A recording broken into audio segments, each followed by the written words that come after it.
Focus TV international breaking নিউজে আপনাদেরকে স্বাগতম। আসুন জেনে নিই আজকের প্রধান সংবাদ শিরোনামগুলো। লেবাননে কয়েকটি গ্রাম মাটির সাথে মিশিয়ে দিল ইসরায়েল। হরমুজ প্রণালীতে মাইন আতঙ্ক। ইরান যুদ্ধে ইসরায়েলের ব্যয় $11.5 বিলিয়ন।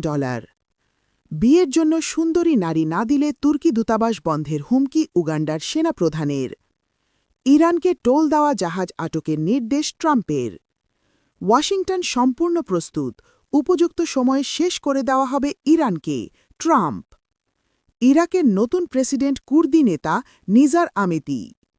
যুক্তরাষ্ট্র ইসরায়েলি হামলায় ইরানে আহত 2,000 শিশু, 5,000 নারী। হরমুজ পুরোপুরি ইরানের নিয়ন্ত্রণে, টোল দিতে হবে ইরানি রিয়ালে। হাইতির ঐতিহাসিক দুর্গে পদদলিত হয়ে নিহত 30।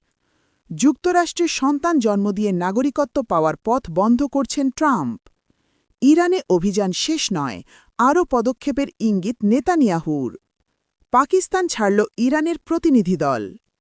ইরান যুদ্ধের প্রতিবাদে বিক্ষোভে উত্তাল ইসরায়েল। এই ছিল আজকের প্রধান আন্তর্জাতিক সংবাদ শিরোনাম। আমাদের পরবর্তী সংবাদ দেখার জন্য ফোকাস টিভির সাথে থাকুন। ধন্যবাদ।